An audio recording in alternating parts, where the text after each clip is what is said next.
Hello, everybody, and welcome back to the Sidekin podcast. You have me, Emma, your host, and we have not got Brandon Bozar. We've got Annalie joining us. Hello, Annalie, how are you? Hello. I've just appeared in here and you're speaking. Yes, I'm so excited to have you on this podcast. How are you feeling? All right. I'm good. Yeah, I've had a big day on the computer, which is not really normal for me. So I'm trying to Yeah, work out where I am and what I'm doing, but I'm here. you've landed in a good spot, and we're just going to have a really fun conversation, hopefully. Sounds great. Yeah. So please don't mind me. I'm just going to read your introduction so people know I've started the recording because this is how we roll. Third lines at it. Mm. You? So I'm just going to preface this little intro with Annalie is a special person to me because she she knew me in one of my wildest phases of my life. I had just graduated as a nurse. I was a new graduate at Newcastle, John Hunter Hospital. Shout out to the Newcastle peeps.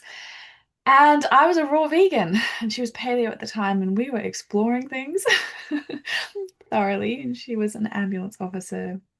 I was a nurse, and yeah, we've kind of gone on our own journey ever since then. And now we're in touch over a decade later and still exploring stuff together like mad scientists, and it's really beautiful. So, this is a really special podcast episode for me. So, I'll tell you a little bit about who Annalie is. She is a wife, a mother, obviously a former paramedic turned explorer of the body, psyche, and soul.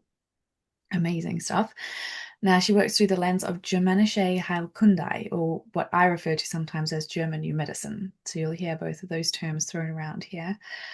Annalie helps people decode their symptoms, so what your body is saying, the labels, the diagnoses, and our own journey of transformation through nutrition, plant medicines, holistic modalities, somatic practices, and the deep initiation of motherhood informs her work. Annalie weaves intuition, insight, no nonsense practicality to support those who feel like they've tried everything and are finally ready for something rooted in biology that speaks to both the logic and the soul.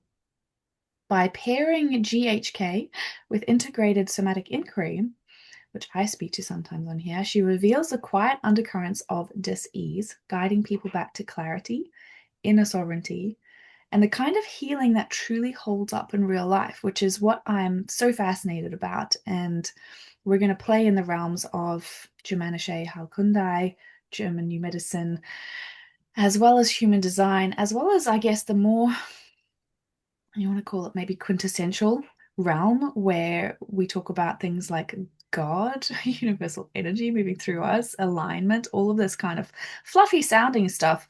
But it is actually really rooted in biology, which I find so fascinating because the more you study nature, the more you see God. Um, so yeah, this is Annalie. She is a freaking wealth of knowledge. And do you mind me sharing a little bit about your human design for the people who might be Oh, interested? no, go right ahead. Annalie has one of my favorite channels that I meme about a lot. She's got the Genius to Freak channel, the 4323, and I think the experience that Annalie's got in the realm of health and biology and wellness and human experience gives her so much expertise in being able to communicate stuff, which I love. And she's a 1-3 manifesting generator, sacral manifesting generator, and you really can see like the excellence that is building within in these realms of body stuff. Sorry, I'm just blowing your horn because I really love what you've spoken to and so much of your work and how you've kind of led me on my own journey as well, understanding myself, my experiences, and really unfolding into a world that I didn't even know I wasn't actually accessing. I think this is probably the case for a lot of people. It's like this is just normal, hmm background frequency of adaptation is just normal. hmm So, all that blabbing, do you want to maybe speak to what is Germanische Heilkunde? You're very good at kind of distilling that, making it digestible. A lot of people might have heard of it on this podcast, but maybe some people haven't. Yep, sure. Yes, so also known as German new medicine or Germanic healing knowledge. The name thing kind of does my head in because I find it confusing for people. Anyway, there's a whole story there we won't go into. I might just refer to it as GNM for the podcast if you like. But yeah, Germanische Heilkunde is I think the preferred term, or we could just call it Germanische. And essentially what that is an absolutely mind-blowing body of work, a mapping, if you like, of the human body, but it applies to all organisms, really, animals as well. And it was created, I guess you would say discovered by a German doctor called Dr. Riki Giedhammer. And this was back in the 80s. So it was a while ago. The reason you haven't heard of it is one, because it has come from Germany and it's not even fully translated, this body of work. There is still a lot we have a sliver of it translated into English, but also because of what it reveals about the body and the biology is a 180 paradigm shift from everything that we know in the mainstream, from everything I was brought up with, what I was taught in order to become a paramedic. The same with you, Emma, with nursing, Mhm. because it explains the biology of the body of the human, what it is doing, what the symptoms are. It shows us that nothing the body is doing is crazy, malignant, out of control. It is based in embryology, which is an accepted science. It's very foundational. You know, that is the science of who we are, how we became to be the human we are from conception to birth. And so Dr. Harmer looked at embryology, the germ layers, the tissues, and how all the organs come from those. And he was able to map that with conflicts, with a process, basically a biological adaptation coming from a conflict that would express through these germ layers and tissues in a repeatable way for every single patient he ever saw.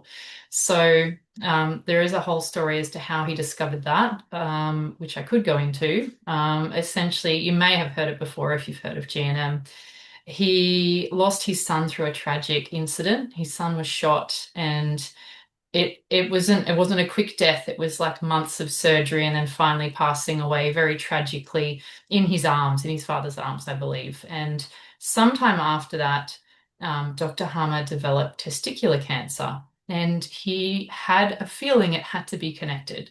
He'd always been a healthy man. There was no family history, all the usual things you would hear that might lead to that. It didn't really apply. And he just thought, there's something to this. I've had this tragic loss and now I have testicular cancer.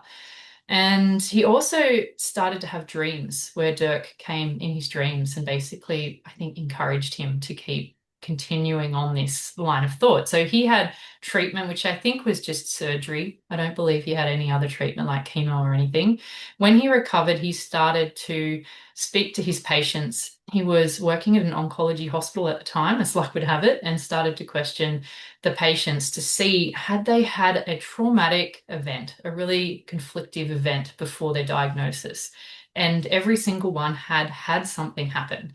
And so he just went about fleshing that idea out. And, this took years, and a very brilliant mind. He was such a critical thinker, and obviously had amazing pattern recognition. And he started to see that there were correlations, which could be, like I said, proven again and again with patients that had had a particular type of adaptation and a particular type of conflict. So not just for cancer, but anything from hemorrhoids to acne to eczema, all the diagnoses, all the symptoms, everything he was able to map back to the germ layers to see that the body is always meaningfully adapting to conflict, and we have not had the full picture. So he documented the full picture to the best of his ability for the human biology and how it adapts to quote unquote trauma. That's crazy. And you can see all of that imprinted in the brain through CT scans, right? Oh yeah, I Yeah. need to mention that. That is Yeah. actually, yeah, the most profound part I think is that he discovered, I'm not sure the story of how, but that there was marks in the brain that ended up being called Harmut focus, which are a little like concentric circle formation that would be visible on CT scan. They're not artifacts. And it would correlate to the brain region that controlled the tissue that was adapting. So Mm. up to like 50,000 case studies with CT scan, full history, and that's his body of work. That's an insane amount of like, yeah, that's a science experiment in and of Ah, itself. Oh my gosh. insane. Do Yeah. we know Dr. Harmer's human design? I don't know if we found that, have we? Give me 2 seconds to just see if I put it into my child library. Oh my gosh, that would be really fascinating. I don't think I know his date of birth. Do you know it? He has the same birthday as my son. It's the 17th of May. Oh, okay. Um, and the year, I will have it because I did a course on this. Let me see.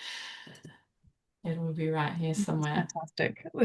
This is real life. So we could at least get in the ballpark, right? And Yeah, obviously, we're yeah, not going to definitely. find his No, we could probably get a type. time. Let's see. Hopefully, I don't make a noise here. No, you're fine. 35, 1935. 1935. And do we know where in Germany he was born? Mettmann. Mettmann. Mettmann. If you have that. Mettmann. Yep, Mettmann, Germany. There you go. Oh my goodness. I'm gonna like I'm gonna guess. What are we guessing? Mm, I've seen some videos of him. It seems, I feel almost like projector, but I would have gone manifesting generator. I don't know why. yeah, yeah, But definitely it's had some energy, but the entire day. So I use an app called Neutrino Design, and you can look at the entire day. And the entire day, 17th of May, 1935, he's a generator, Mhm. a sacral generator. And he's most of the day a 2-4 profile. Could be a 1-4 or a 1-3. Um, if very early on. Don't know if you'll be able to see that. That's essentially what he looks like. Hmm. So that's, No, I mean, that's app we, material yeah. like that. I wonder if I have to ask a few sources and see if we have a time of Yeah, birth. I don't know if anyone that would would be have that, fascinating. but fascinating. Yeah. Yeah, I which I mean, guess, you go. his bio is like it's extent. I only did a simple bio for my course, but Yeah, he was a busy man. So, I'm not yeah, really surprised to hear generator. It's just when I've mhm, seen some footage of him, he has a little bit of a projector vibe somehow to me, but yeah. yeah, And it cool. could totally be in those deeper layers, I feel like, with an Hmm. open emotional, with an open spleen, he's here to learn on really become an expert in that stuff, which is, I think that's something that's maybe discounted with the sacral beings when we're talking about human design, a generator or a manifesting generator. There can be this like the depth isn't as deep as someone like a projector. But really, when you're speaking to a sacral, you're speaking to a being that is here to become an expert. Like they are the Mm. master of their craft. And I feel like you kind of probably do see that in Harmer's work. He mastered this understanding of the human body in a way that we haven't really seen before, Mm. I want to say, for one person and one body of work. Oh, Because no, yeah. a lot of these frameworks, there'll be a lot of different people involved over time developing them, whereas he kind of took this and for all, his circumstance allowed him to really look at a lot of different people and then to really bring it into the world in a way that was accessible to other people to actually be able to use as a framework. There's various doctors nowadays, isn't there, that use GHK to actually be able to work with people using CT scans and Mm. Yeah, it's very much underground, as you can imagine why it would yeah. be. But yeah, it's Mm. it when he created it, obviously his ultimate vision for it was to be accepted by people that were medically trained and, Yeah. doctors, medically minded, who had that vast body of knowledge on anatomy, physiology, and all of that to start with, because that in itself, medical terminology is huge. Mm. So unfortunately, that's not how it went. But yeah, when you come across someone who has that training, that's putting it into practice, it's so much more profound and powerful. Mm. And, I think that's luckily being a paramedic and, you've got that ability too with your background. It's like, it's so perfect that I've come to it and have that background and can still apply that. It feels not Mm. like that was a waste that time in my life, but it's extra special now that I can still keep applying it outside of being within that position to just Yeah, sort of be able to take a Gamache and then, oh, like I already know the medical terminology. I don't have to go and learn that first, yeah, things like that. yeah, So, totally. And I feel like the way that you have brought almost the two spheres together, it's made it practically useful because this is something that I spoke to you about initially was like, I love the concept, but I feel like it's not very accessible to the average person because, like you say, it is kind of a massive body of work. It is very, you need a foundation of biology or at least some kind of, more sciencey, nerdy brain to really be able to start to metabolize the information so that you can know what to do with it. And I had seen the stuff's online for free. If you go to, what is it, mhm. germanymedicine.com? Well, Learning learninggmm.com. GNM, that's the I mean, one. that's an extensive website. Yeah. It's massive. And I had been on there. Like, I think I first heard about GNM 2020, I want to say.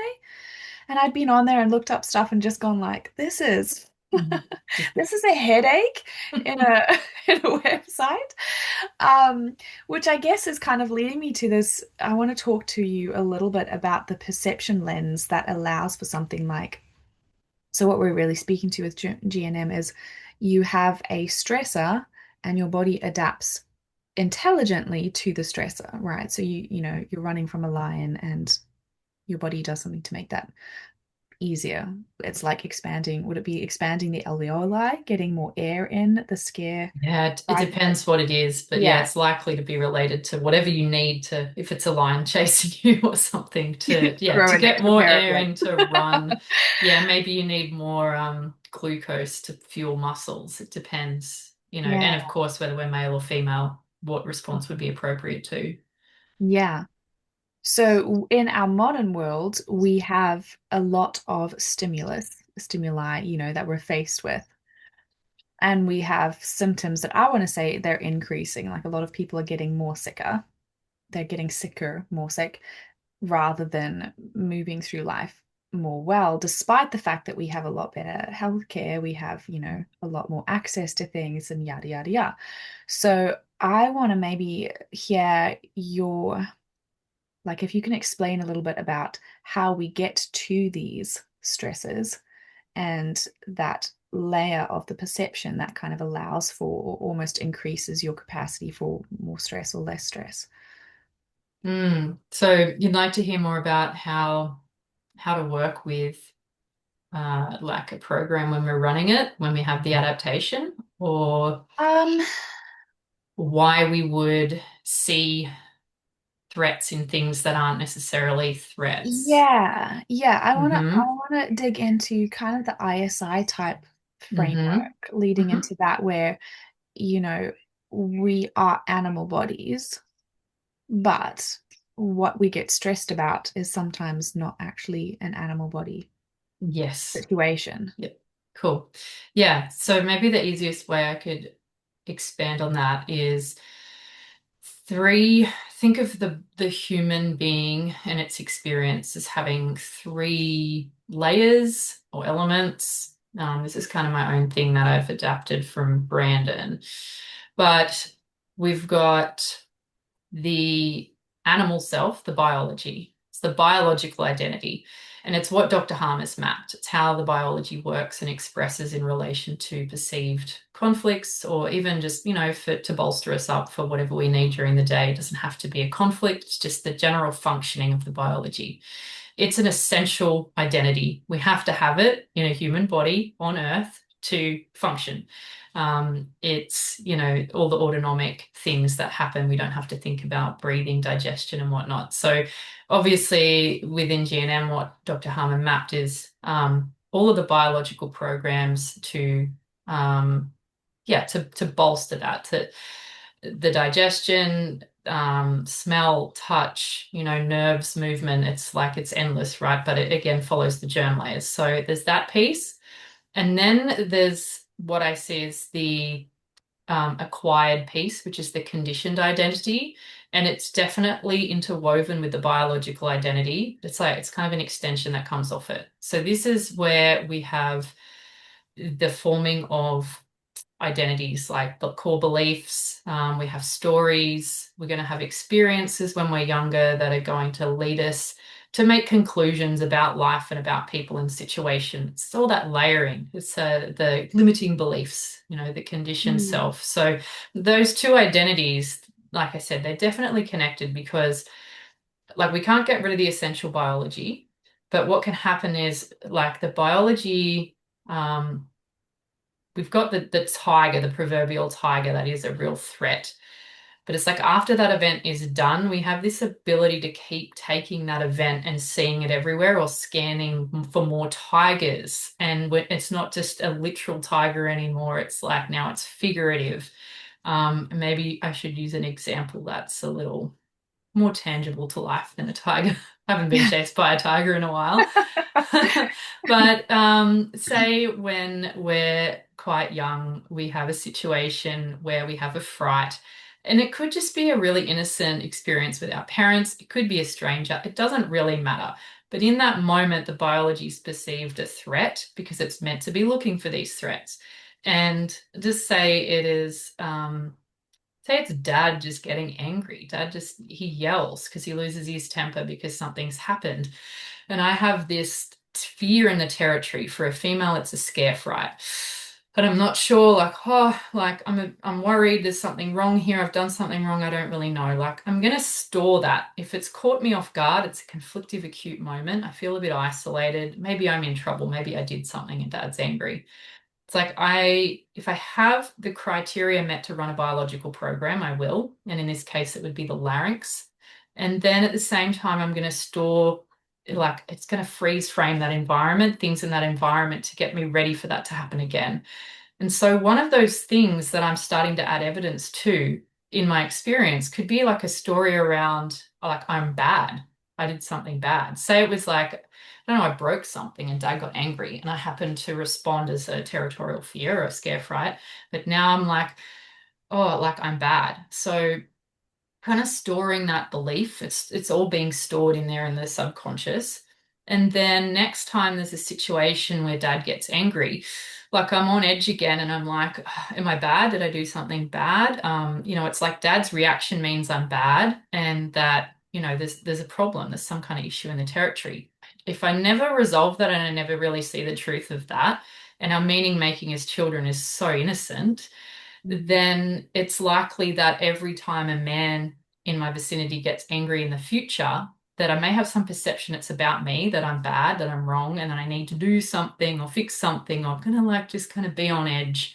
I may Mm. even run that adaptation again. I may have chronic laryngitis, things like that. So where we start looking for stuff essentially that's not there. It's like some random man Mhm. gets angry in public, nothing to do with me, but my body tenses up, my nervous system's kind of like on. I'm in sympathetic system activation again. And like this man's got nothing to do with me, but I might still run that program and I might still hit that context of I'm bad in that moment. It might be only momentary, but it's like this is how we can develop chronic issues. So this is just one Mm. example. So that's it's like an interplay where the biological identity kind of has threads that start to expand out and go into this acquired conditioned identity. The easiest thing to work with is that conditioned identity, though, and that is what we would look at in ISI because the way I see it is there's an undercurrent happening with the biology now. If we've taken that I'm bad context and that could be a part of many conflicts we have once we believe that to be true, like I'm inherently bad, there's this thing that I do that's bad, it makes people upset, it's just going to keep playing out, we'll keep reenacting that in life until we see it, and we could use something like ISI to see that and dissolve that. But for most of us it's like, well, I'm 40. Like it took me, what, it was only a year or two ago I found Brandon to really see this and put it together. And I think what happens normally with GNM is that, um, in the purest sense, we're not acknowledging that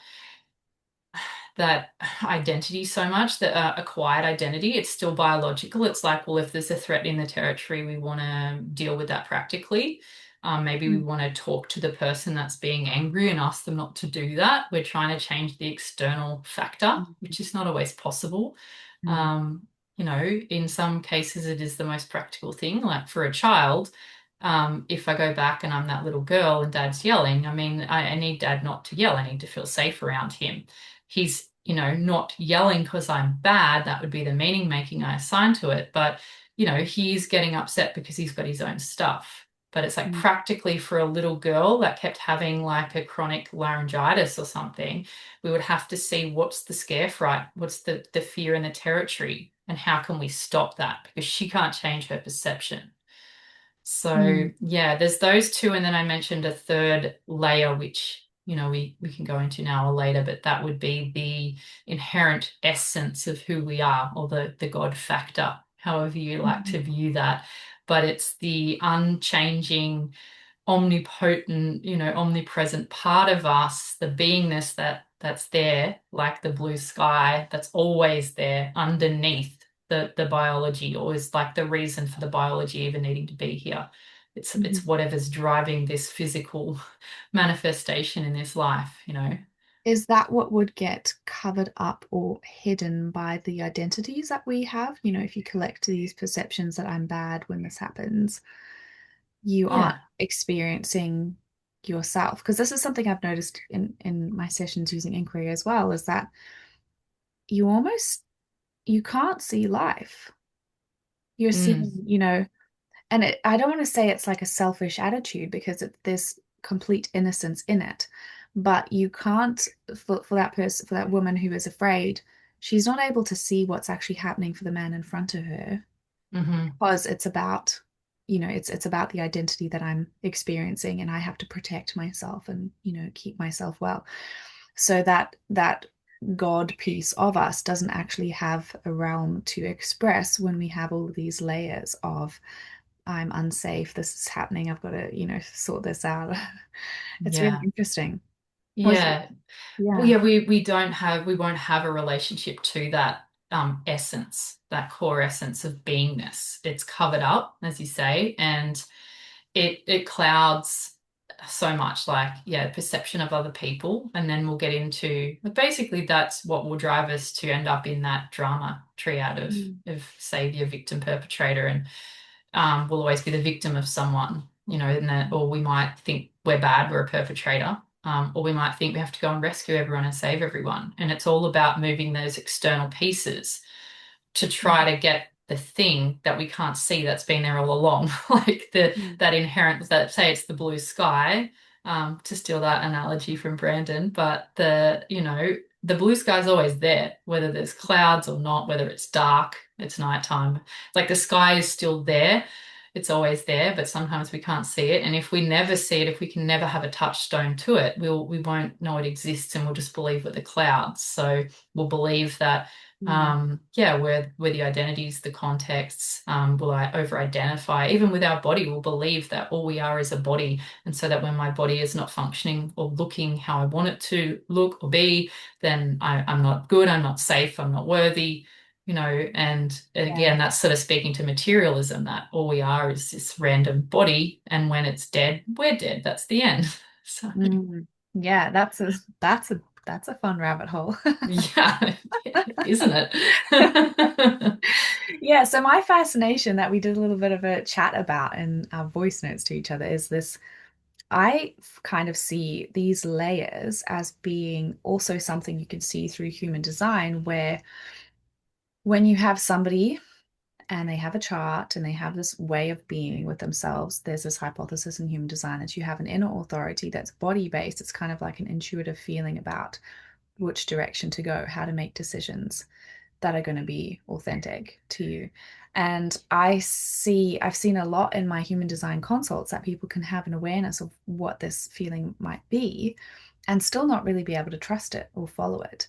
And I think with the inquiry work mixed with human design, there's this interplay with if we start to unravel these identities, then we allow the body to express that God piece, you know, through inner authority, if that's how you understand it. But until you can kind of peel back some of those layers, you actually can't even sometimes feel that there is something else in there. Mm. Yeah, I don't really know. There's a lot of quintessence involved in that, isn't there? There definitely is. Yeah, because I can't say that I always, get the inner authority right either, but Mm. I'm still going to be led to where I need to be. It might be a bumpier road, but then I'm a third line. Mm. So that's part of who I am as well, right? It's working And like and the gifts on the way there. mm. But yeah, it can be like the more context we have online and the more if we're looking at the biological identity and the conflicts running and them being active and having tracks, that will extend into that um, identity that I call it conditioned identity, then like the more time we spend there on those tracks, the harder it is to recognize anything outside because they're so survival based. I Yeah. think that we have to have a foundation here as well with this so-called God piece. And God's a very polarizing word for a lot of people and concept. And yet, if we have this pure materialist view that everything is material and random, it's like that's the foundation for life.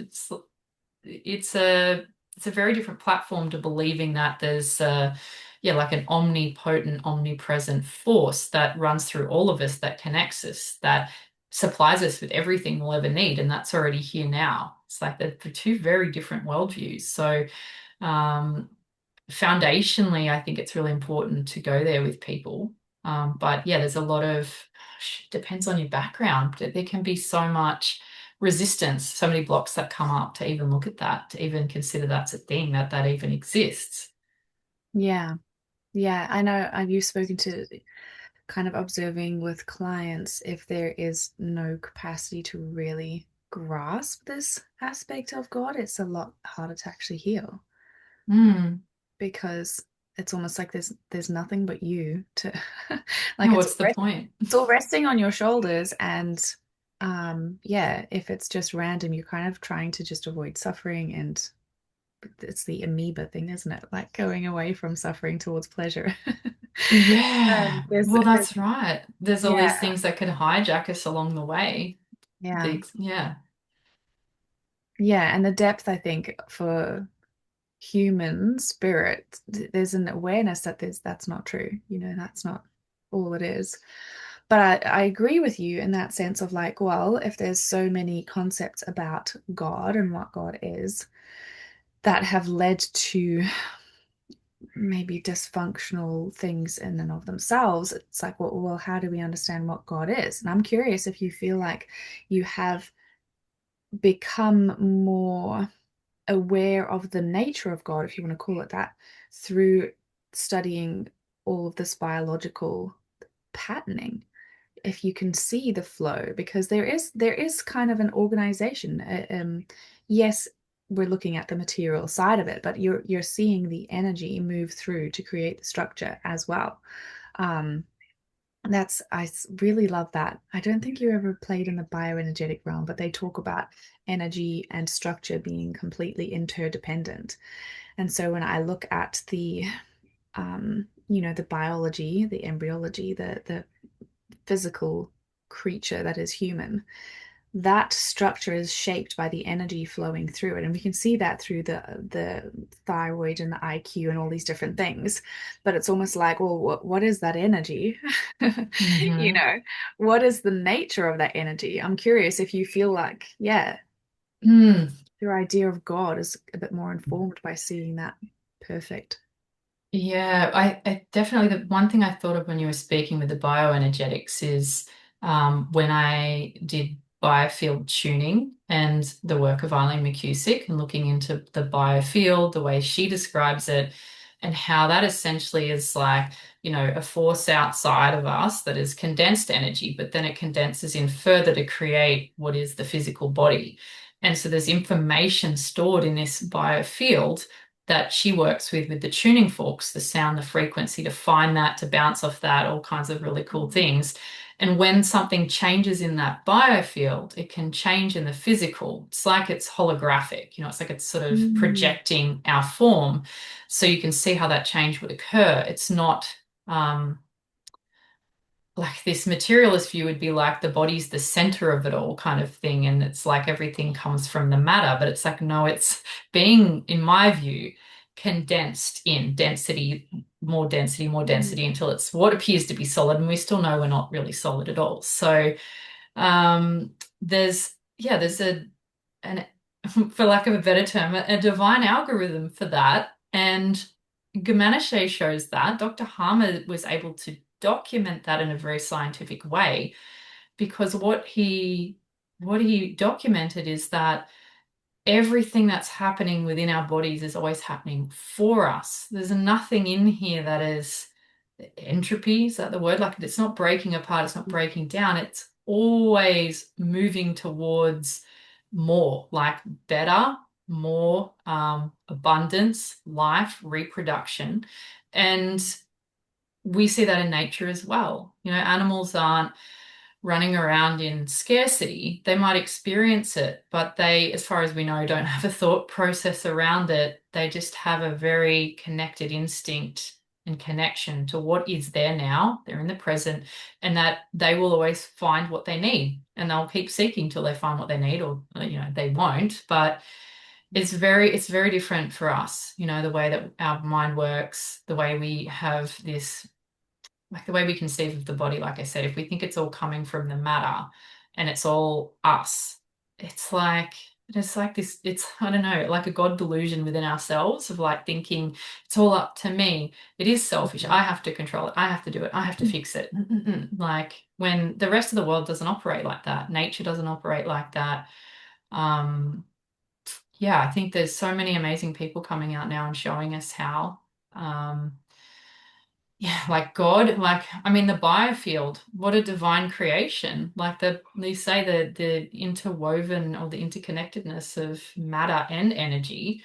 Um, the mapping of the ether, I don't know, like what would you say, the subconscious or unconscious? We don't really have that. We've had, I think, cultures and societies map that in their own ways, but it's not a we don't have a version of that like we have with the biology from Dr. Harmer, not that I've seen.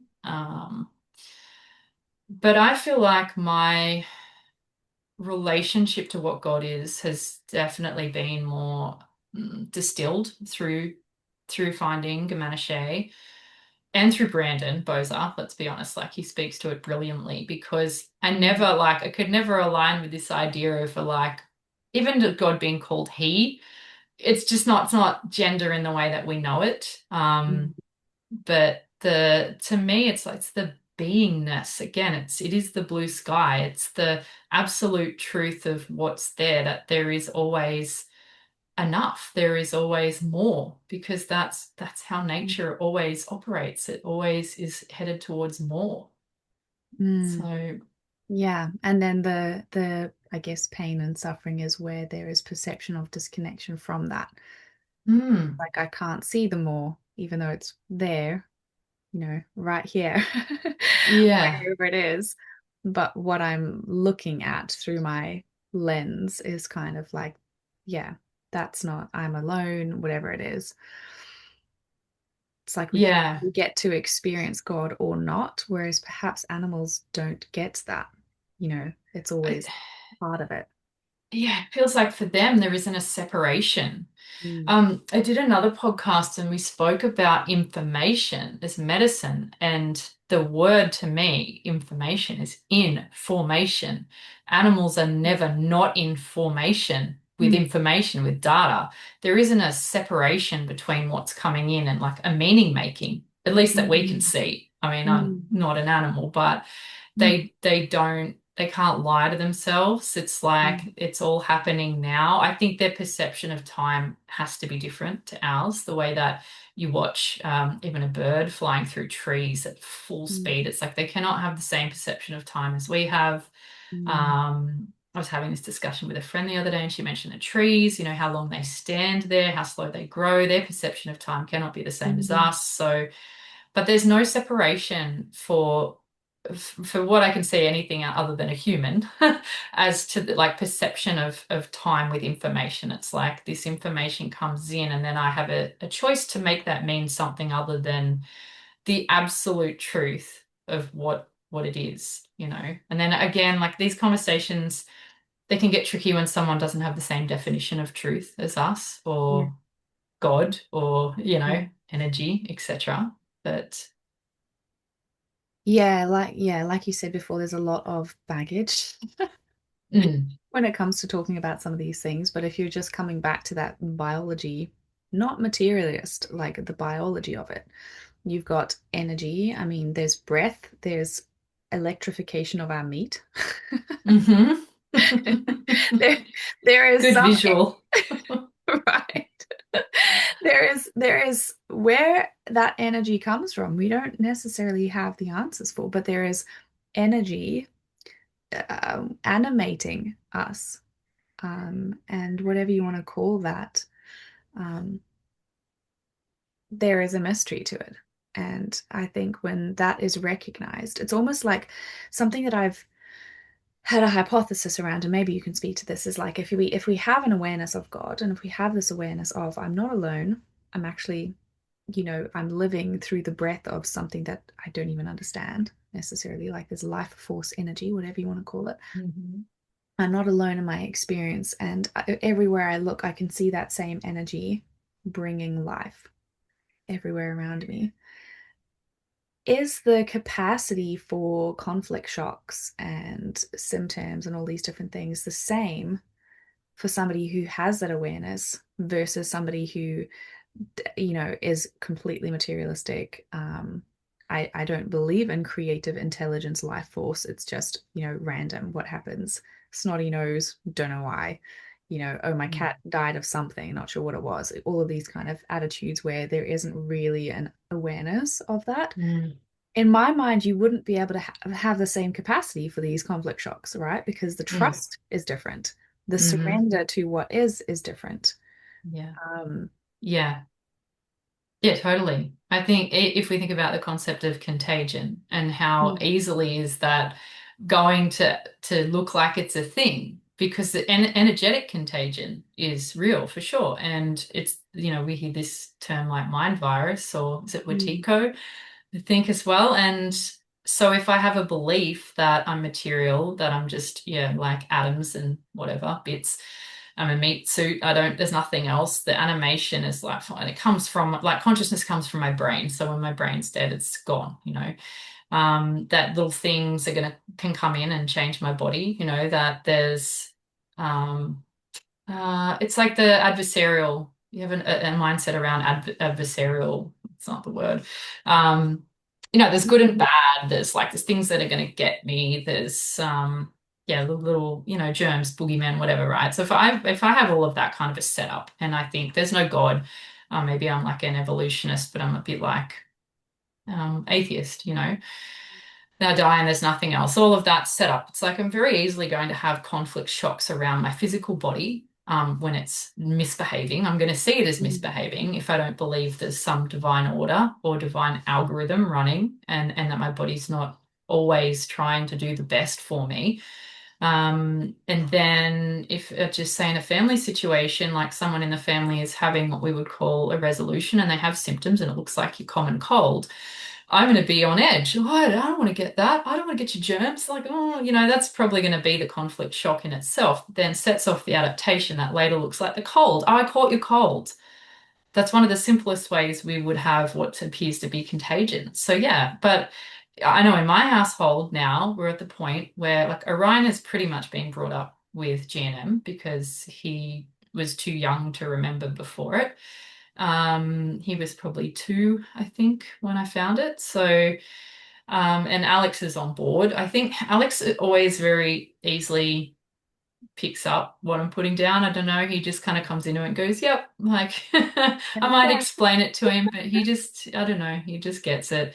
Mm, And so if someone in our house happened to have resolution symptoms that would otherwise be viewed as some contagious virus, the others aren't getting it unless they had the same conflict and are resolving. mm, And the incident or incidents of anything like that, coughs, colds, tummy bugs, is like it's just dropped dramatically in our house. It barely does, it doesn't really exist, you know. So yeah, big difference, massive difference. And I think again, like we're speaking to the what I said, the biological identity versus the conditioned identity. If we can take the layers off, we can wind that conditioned identity down, and we have the freedom to choose what identities we'd like to wear because we have to have mm. identities, right? Like we're on a podcast right now. I'm being a, I don't know, educator, a coach. I put that hat on. You know, you're a human design analyst and many other amazing things. Oracle put that hat on. They're identities that serve. You know, we wear them until we realize they don't serve. But most people are unconsciously putting identities on that do not serve, that are really connected into the biology and kind of amplify that. Um, and yeah, life ends up in a lot more suffering and misalignment, you know, Yeah, I love or that. we're And I in feel, our not self themes, you know. yeah, so that's exactly what, through the human design lens, it's almost like you have this blueprint of what your capacity is. And I haven't really ever had a consult where they are living, the person is living that out. We're all kind of stuck in places that really we feel are very big and scary and important, but they're really not there for us to have a trip about. Like we've got other things that we're here to bring into the world. So when we have something like German New Medicine that can literally look at your body and go like, here is the place where you're freaking out, maybe as a third line, um, I've seen this theme with some of my third line clients is it's kind of challenging to be in relationship as a third line because there's a lot of trial and error. And if you don't have a really good, way to metabolize shame, and if you have identity around being messy and being good enough and all these things, it can be hard to be close to somebody. So then you have these themes of separation conflicts, maybe skin issues, maybe hair loss, things like that. So if somebody listening to this, if you're going like, okay, well, what does any of this mean and how is it useful? Well, you can actually look at your body to start to understand where am I out of alignment? What part in my life is my body reacting to? What in my life am I allergic to right now? Like the symptoms that we have can help to give us understanding of what our body is doing to very wisely adapt to how our life is set up. And then we get the chance to go and look at, okay, well, do I actually need to change my life or do I just need to shift my perception around being a third line and, being messy in my process? And Mhm. how do I maybe love myself better so that I don't have this inability to express myself because I'm judging myself for being a mess? Or is there something that maybe the people in my life don't have the capacity to handle my messiness because that sometimes might be the case. And so there can be reorganization where your life starts to actually become more you and less not you by using the body. Because a lot of the time we don't have the awareness. Like what you said, if the blue sky has never been seen, you're you're poking around in the dark hoping that there's something better. But if we're using the body, it can at least start navigating us towards the places where there doesn't need to be these symptoms because actually there's a lot more peace. Mhm. Like what you said with your family, the experience of illness and symptoms, whatever you want to call it, can shift pretty drastically when there is so much less charge around what is my body doing? What's wrong Mm. with me? What's wrong with the world? The world is dangerous and I'm scared, all of these kinds of things. I find that a really fascinating science experiment. Yeah, endlessly. The amount of families I know, obviously that's where I'm at in life with the 6.5-year-old, you know, and Yeah. seeing other parents and families and kids. And They, we have never had a situation where we're just at home for weeks, even months on end, passing around this contagious thing. It happens all the time in community out there in families that I Mm. know. It's like, oh, dad got it at work and brought it home and then gave it to everyone. And then, the kids got it last and dad was just getting better, but then he got it off the kids again. And then, like, that's with Demanche, that's not, we see how that doesn't work. And Mm. the gift of this, when we can step out of this identity, is that doesn't happen. Like, it just doesn't happen. Like I said, someone here might have a sniffle, but no one else gets that unless they've had the same experience with conflict shock. But often we won't adapt the same tissues to the same conflict shock anyway. So they're connected, but not. The thing I thought of when you were speaking was, I think when we initially had audios backwards and forwards, we were talking about following the body, but when people do that to the detriment of any other information, so they're Mm. like, I'm just going by my feelings. I'm Mm. just going doing what feels good. And it's Yeah, like, this is tricky thank because you. it does take time to build the recognition of what is like sacral response. This is for me as a manifesting generator. That's a yes. But Mm. I don't always just run off after that. I Mm. like to double check that with my mind, with my analyzing device, and to bring in, like I heard Brandon say, ISI is like using the mind to get out of the mind. But Yeah. it's also bringing the unification with the body so that we can make sure if we're running constellations that have behavioral adaptations, which are going to result in a lot of feelings in the body, that we're not Mm. just running off after those compulsions because they're not truth, they're adaptation. Again, like that's a whole nother topic, constellations, Yeah. right? Oh my gosh. Thank you for bringing this in because this is exactly why I wanted you on this podcast. But it's so true because this is something that I've explored. I've got a post on my Instagram about like, how I used inquiry to decondition my emotional authority. I think there's a few different posts that I've put up there, but I find this really important because for somebody coming into human design to work with me and trying to get more aligned and be themselves and really live their life well, if you're taught, and this is the traditional teaching in human design, is to follow your strategy and your authority. Now, if your authority is very conditioned, and I say conditioned because even though it's a defined area, you can still have patterns collected in there. For example, my emotional authority, the things that I have emotional responses to change depending on how my perceptions are layered. So if I Mhm. am having an emotional response to something because I'm actually just living out a 2-year-old's perception, my clarity of direction in my life is going to be a little bit fucked up. Like it's not going to be very Mhm. it's not going to be a very clear. It's almost like you have the blue sky, you don't know that the blue sky exists, so you're following some cloud trail.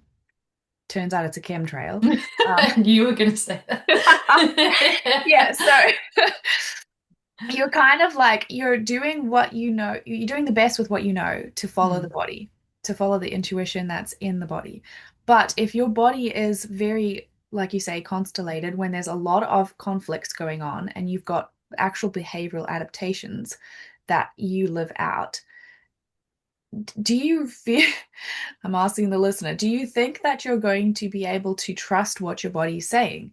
And I think this is potentially why some people do have this challenging time listening to their body because they probably had experiences where they followed that what felt like a sacral response and it didn't lead to satisfaction. It led to a lot more frustration or it ruined something, and there's confusion around that, like, well, what do you do then, if that's what I'm meant to be listening to but it's not always very clear and it kind of leads me up the garden path sometimes, what's going on? And this is where I feel like this is almost essential, like overlapping of the systems, because if you have a very cloudy sky, you're not going to be able to follow your strategy and authority in a way that's actually going to lead you well because it's not actually you yet.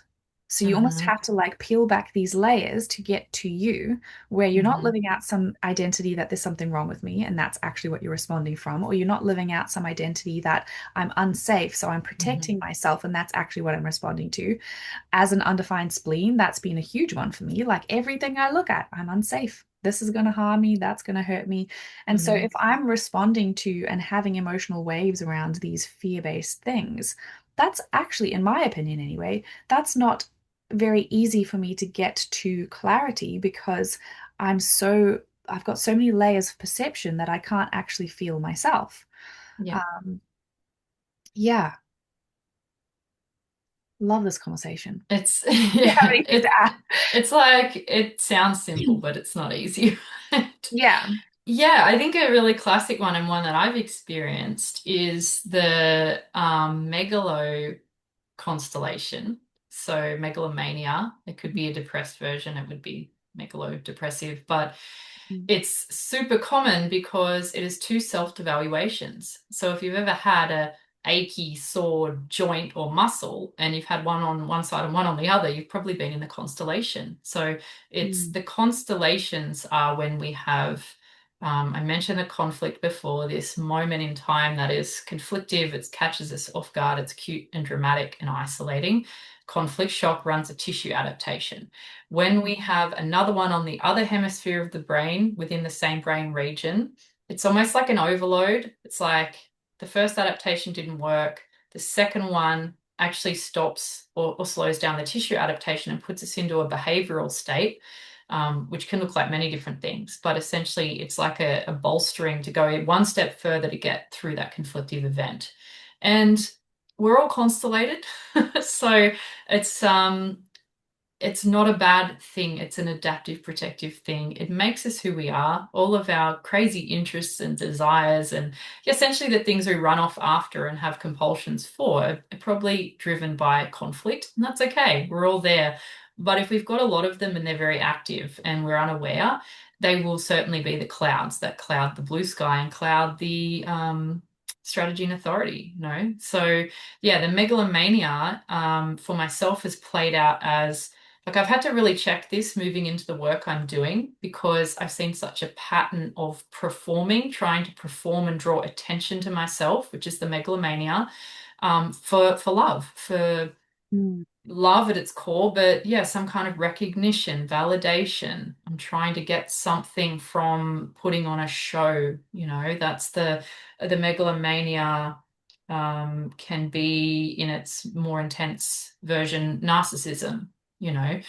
But it's craving attention, approval, praise, admiration. So if you're running this and you're unaware, you're going to do things that you think will draw that to you. Like I have a deficit of praise and attention and validation, so I'm going to do the things. So I might go into a business where I can coach people. Ironically, that's where I am, but I might go into some position where I think I've got some authority and then, people are telling me how wonderful I am, and that could be the megalo feeding that. I want to work out because if that's the case, and no validation will ever be enough. Mm. This is where you're going to have imposter syndrome when you're coaching as well, which is very common for coaches to hit this wall of imposter syndrome or to be this freeze of like, what if I get it wrong? I don't know what I'm talking about here. Like, if that's a rumination a coach has, I would say you need to have a look at that and question, there's a few things to question, if it really is the thing you authentically want to do. If you didn't have the context, you have to know you have it first, right? But it's like if I have a context around not being enough and I'm trying to fill that void with helping people and getting feedback from them that I'm amazing, it's Mhm. like that's at some point I'm going to be let down because I am going to have a client that doesn't think I'm great. I'm going to get into a situation where I feel like I don't know the right answer and, kind of spiral or freeze or it's out of alignment, right? So Mm. yeah, there's a lot of constellations. The temporal lobe ones that relate to territory are much more fun to talk about. But As if well. we yeah, if we look at one like the nymphomania or Casanova for Mhm. men, it is a territorial loss and a sexual conflict. And it drives someone to try to get back the territory, to try to get a new mate. It's all about reproduction. So, hence the nympho or the Casanova terms. But that could really be based in body sensation and seeking pleasure and seeking what feels good and seeking sensation. It doesn't mean that that's, really what you need. It's like there's that, sure, on the biological level, biology is trying to get a new mate, get a new territory, and resolve the conflict. But on the conditioned level, we're trying to seek something in someone else, the identity level, what's driving that. That's the interplay. Yeah, can you speak to that, the two different layers? Because, traditional G&M would say, well, get the new mate. Hmm. Fine. But if there's a perception layer driving that, like you say, it's not actually based on me losing somebody, it's based on a 2-year-old who the mum went back to work. I don't know, like Yeah. something else was perceived. And since that point, there's been this almost like you've got these glasses on where you see lack of territory everywhere, even if you have a spouse or something like that. Yeah, or the fact that like you can't ever be guaranteed that your partner won't leave you. That is not a guarantee for anyone, no matter how good your relationship is. So even if we look at the 2-year-old that had a territorial loss because mum went to work and say it's a boy, that is very innocently perceived for a child. Of course, a 2-year-old needs to be with their mum. Oh, that might be controversial to say, but biologically, for the biological identity, which is essential, a 2-year-old is not old enough, not capable enough to be without their mother. Now, Mm. society is a bit messed up, right? We're in this position where mums are going back to work and putting kids in daycare, even at 6 months old and younger, and all of that. But those children are more likely to have chronic problems from that. They're going to run conflicts in response to that because it's just not how the biology is wired. At that age, we can't do the perceptual thing. We can't work with the identity. We have to wait. We have to have practical change. Yeah. But yeah, if we take that forward into life, that belief that people leave me, like I've lost my territory, I have to get it back, and then a man's in a relationship, and it's like it's always going to be this fear that I'm going to lose my territory, and my territory is going to be what defines me. So it's being able to hold. This is the thing I think people get confused with the like the OG GNM. It's like, well, no, we just need to get the territory. It's like, yeah, but we can't ever guarantee we won't lose it. And does that define who we are at the core? Yeah. Is that part of the blue sky? It's like if I don't have territory, I'm nothing. It's like Hmm. if we live life from that perspective, we're always going to find suffering.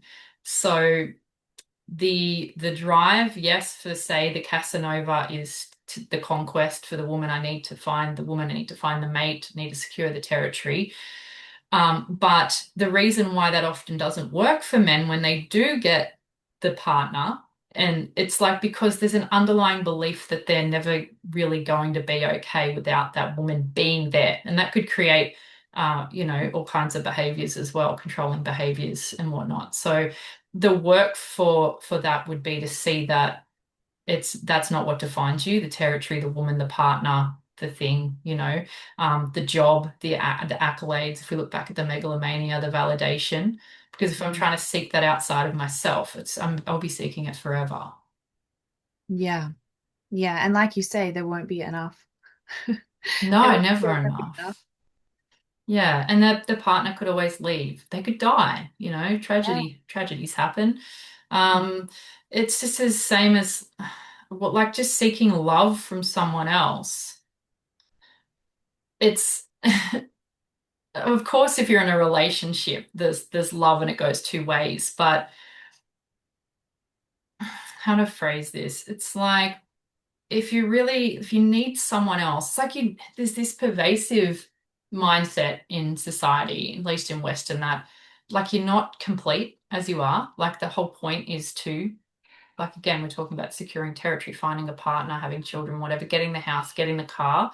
It's like if I continue on through life with a belief that I need someone else here to love me, to complete me, again, there's no guarantee I can ever have that here always and in the way that I want it. So there's going to be suffering in that relationship. And there's really like I'm also not really being honest, because if I don't think love's here, it's like I can't actually even really give love to the other person. What even is is the relationship.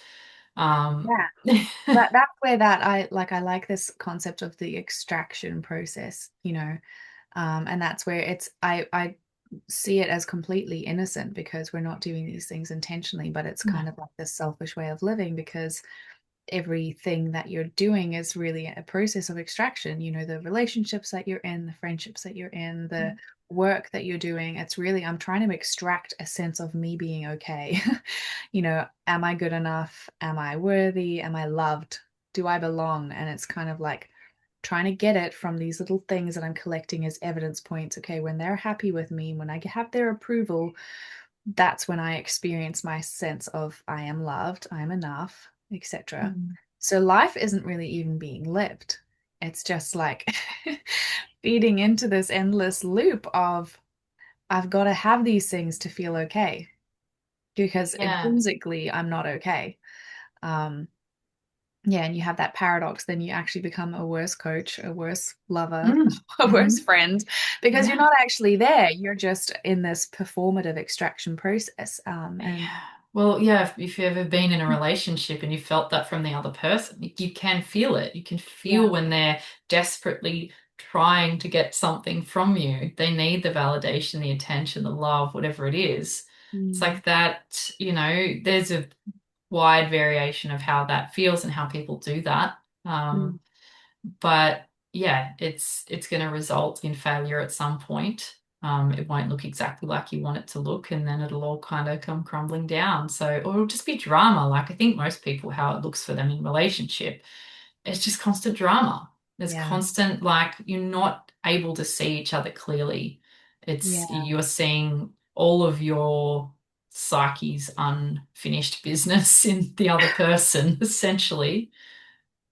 Yeah. Reflected back so that you can.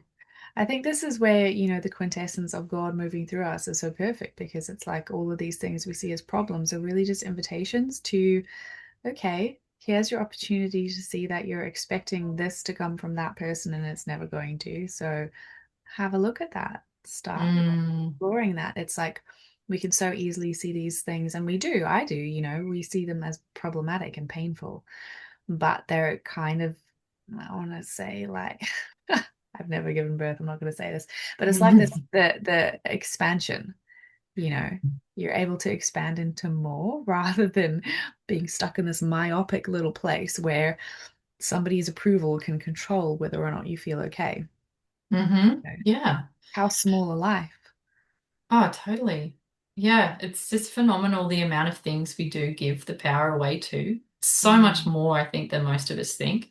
mm, There's obvious things like narratives that come up in the world, like, your popular fad stuff around toxins, speaking from a Gamanashe perspective where we don't see there are exceptions to biological programs running, being like absolute poisoning, whereas if everyone had the same amount of a thing, they would experience symptoms of poisoning. But like the toxin narrative, like we're giving so much power away to this substance, this chemical, this thing, the mold, the foods, right? It's kind of not everyone that eats gluten gets gut problems, so it's not the gluten. There's something going on there with the relationship to the gluten. For anyone that's not familiar with GNM, tracks keep conflicts alive, and food can be a tract because we had something with gluten in it, or we'd just eaten it. It was in our system at the time we had a conflict. And if it's an indigestible morsel, which affects the gut and the bowels, then we will have those symptoms. If it's separation, we'll have skin symptoms, and on and on. So tracks can be tangible, like food, like substances. So we could have exposure to a substance and then think we're allergic to that and it's toxins and it's not. But then, yeah, the traps can also be the thinking and believing, the identity we put on in a certain situation then sets the adaptation off. That's where I think there's not like Brandon is one of the first that I've seen that's gone that way and expanded that way with GNM. Everyone else is looking at really tangible tracks, and he's like, all right, he's onto it. It can mm, be way more subtle than that. Um, yeah. yeah, so the amount of things we give power away to. But yeah, the most obvious places we'll see it on the more subtle level is in direct like relationship with people, intimate relationships. Hmm. Kids especially, oh my goodness. Yeah, I feel like we need a whole podcast talking Oh, about navigating that. Yeah, they're just themselves and they throw it all back at you, don't they? no hiding. And yeah, when they're your children, you can't get away from them. You're going to break up with them. You can't divorce them. Oh man. Yeah, they're just there. Yeah. Oh man, the crucible. Ah, amazing. Let me see. Have I got anything else that I wanted to ask you? I feel like we could talk about this stuff for a very long time. Is there anything else that you wanted to add that you had in mind? I don't think so. Oh, there could be something more that we wanted to touch on around that, um, like inner authority being masked by sort of running after felt sensation, but don't know if anything more comes to your mind. I meant to listen to our audios before I got in here, and I didn't get to it. Yeah, you've had a crazy day. Well, I'm curious if you, because I don't know if you really spoke to that animal body side. I know I yapped on about like what we're actually dealing with perceptions and then, authority and more the interpretation of it. But like maybe can you just speak a little bit to why the body, the physical body would react in particular ways? Obviously, we talked a lot about that, but like, um, yeah, we can almost be misled because the body is trying to adapt to something, um, doing its appropriate thing to adapt to the thing. But it's like if we aren't actually clear with our perception, if we're stuck in all of the not self stuff, it's going to be responding to life from not us. Mm, If we're in that blue sky state, then we have, when I think of a chart and I think of somebody, when you're looking at their colored in bits, that's kind of what they have consistent access to. So, in my opinion, that would be the blue sky. Now, because it almost works like a radio receptor thing, you have the colored in areas almost emitting this frequency of you. Like for you, you've got a defined throat. So the way that you communicate and things like that is going to be something you have consistent access to. But then the white areas act almost like receivers. So you're able to receive my emotional frequency because I'm emitting that. You're undefined there. So you have this capacity to experience a lot of life through these open centers. Now, the thing with that is because it's constantly moving, depending who you're in contact with or depending on where the stars are, you have a lot louder of an experience in these areas that are considered not self because it's not something you have consistent access to. So if you have somebody creating perceptive layers based on life that they're experiencing in all of these open centers, they're going to be responding to life from like, oh, well, maybe I'm a really emotional person. Meanwhile, you don't actually have consistent access to that and you're not really emitting that. So it's like when we get outside of our natural state, and I want to say, like, it's very possible that when you live in that realm for any amount of time, you're not going to be that well physically. So you will be able to see what your body is telling you to be able to come back into alignment. Obviously, it takes awareness to actually know what the body's saying. But if we're talking about the physical response in our body, I guess I'd be interested to hear your lived experience around this because I don't have a sacral response. I've got a much more woo-woo experience with this emotional process, getting clarity over time. But for you to have a physical response of like, oh yeah, or mm-mm, to have that and then to also not necessarily know if that's actually clear. mm. Has that been something that's shifted? Have you had like because you've been doing this type of like, exploration, especially with Brandon for a little while now. So have you noticed that shift at all in that physical kind of animal body response to things? Yeah, I feel like now with the awareness of all of these parts, like I said, I listen to the sacral, but I also still question it. Like I don't just Mm. run off after that sensation. Yeah. I'll often ask myself if it's like accepting a job, a role, or a compulsion to present something, or, I will ask myself, what is it going to give me? What Mm, do I think I'm going to get from this? To become clearer on that, like, is this intrinsically motivated? Am I doing it for the joy of it because the sacral's buzzing and it's going to light me up?